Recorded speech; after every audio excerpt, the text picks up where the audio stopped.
30 July 1943, RAF Bassingbourn, Cambridgeshire, England. At 0618 in the morning, the first B-17 flying fortresses began to move. 4-engine bombers rolled across the damp concrete runway, propellers biting into the cold English air as ground crews stepped back and watched them lift, one by one, into a gray, uncertain sky. The weather was acceptable. The target was not. This mission would take the bombers deep into occupied Europe, beyond the range where Allied fighter escort could protect them all the way. Every man on the base understood what that meant. The 8th Air Force had been flying daylight bombing missions for barely a year, and the casualty figures were already unforgiving. On average, a bomber crew could expect to survive 11 missions. Few made it that far. Among the 10 men aboard each aircraft, the tail gunner faced the worst odds of all. The tail position sat at the absolute rear of the B-17, isolated behind nearly 40 feet of aluminum fuselage. There was no room to stand, no space to move. The gunner sat on a narrow metal bicycle seat, knees drawn tight, boots braced against thin metal skin. 2 Browning AN M2 50 caliber machine guns protruded through a curved plexiglass enclosure barely thicker than an automobile windshield. At 25,000 feet, the temperature outside dropped to nearly minus 60 degrees Fahrenheit. Without an electrically heated flight suit, exposed skin froze in minutes. Oxygen flowed through a rubber hose that iced over easily. If the guns jammed, the gunner cleared them alone. If he was wounded, no one could reach him in time. Training instructors had a name for it: the loneliest job in the war. By the summer of 1943, the statistics confirmed what crews already knew. Tail gunners died faster than almost anyone else aboard a bomber. German fighter pilots preferred attacking from directly behind, where geometry favored the attacker. A fighter closing from the 6 o'clock position could hold a stable firing solution longer than from any other angle. The Luftwaffe understood this perfectly. Messerschmitt Bf-109s and Focke-Wulf Fw-190s approached at closing speeds exceeding 350 miles per hour. Their armament was heavier than anything American gunners carried. 20mm cannon firing high explosive shells, backed by heavy machine guns. A single accurate burst could shatter the tail turret, kill the gunner, and sever control cables. Once a bomber lost its tail defense, it rarely survived long. American doctrine, however, demanded patience. Gunnery manuals issued by the Army Air Forces instructed tail gunners to hold fire until enemy aircraft closed within roughly 300 yards. The logic was sound in theory. Ammunition was limited, usually around 800 rounds total. Long-range fire was considered wasteful and inaccurate. Discipline and conservation mattered. But doctrine assumed the enemy would cooperate. By mid-1943, German fighter pilots had studied American firing patterns carefully. They knew when the guns would open. They began firing first, sometimes at ranges beyond 600 yards, forcing bombers to absorb damage before returning fire. By the time American gunners squeezed their triggers, the attack had already succeeded. Crews saw it happen again and again. Fighters came in fast. Cannon shells tore through plexiglass and flesh. Some tail gunners never fired a single round. Those lessons were not forgotten. As the bomber stream climbed eastward over the English coast that morning, P-47 Thunderbolts formed up alongside the formations. Their presence brought reassurance, but only briefly. The P-47s lacked the fuel to escort the bombers all the way to the target. Over Belgium, they would turn back. Beyond that point, the bombers would fly alone.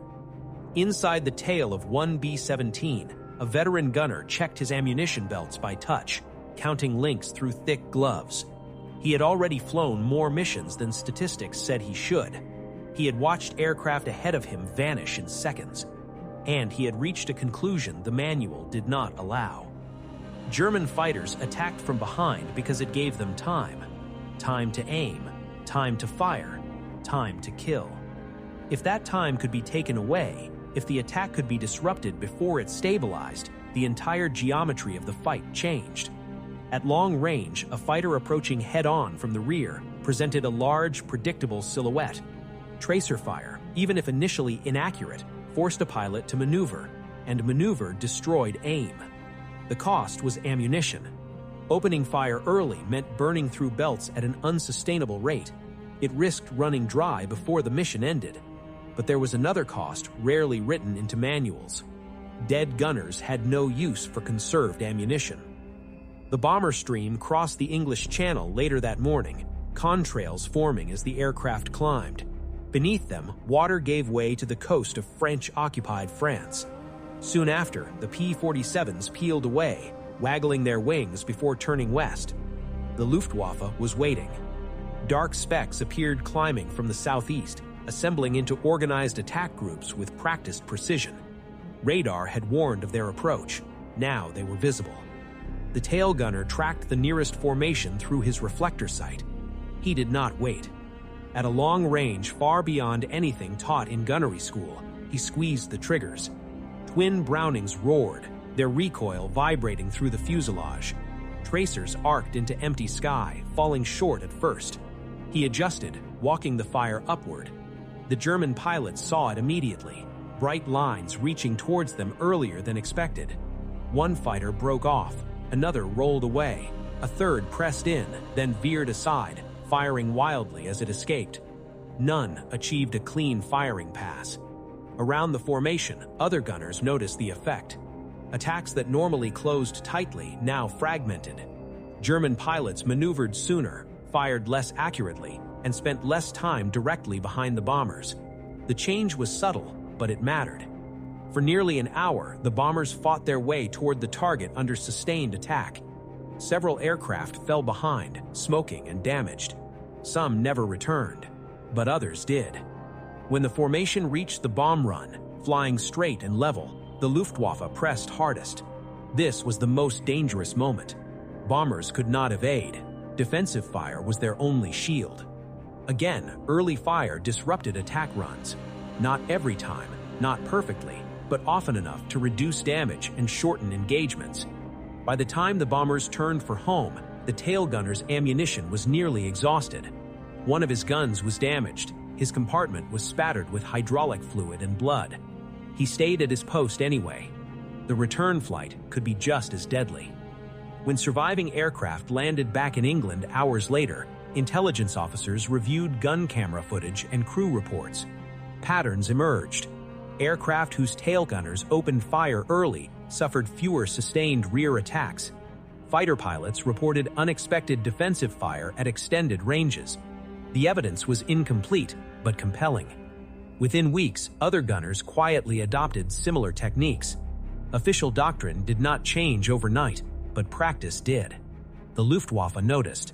By August 1943, German fighter units began reporting a consistent problem. The 6 o'clock approach, once the safest angle, was becoming dangerous. Tracers reached earlier, attacks destabilized sooner, losses mounted. German commanders adapted. They increased approach speeds, altered angles, and attempted massed attacks. Each adjustment carried new risks. Faster passes reduced accuracy. Steeper dives increased pilot load. Nothing fully solved the problem. The secret weapon was not a new gun or aircraft. It was timing. That timing did not win the air war by itself. It did not eliminate losses, but it bought time. Time until long-range escorts arrived. Time until tactics evolved. Time for crews to survive long enough to complete their tours. For the men in the tail, the cost remained personal. They were still isolated, still exposed, still expendable by design. But some survived. And their survival reshaped how daylight bombing endured long enough to succeed.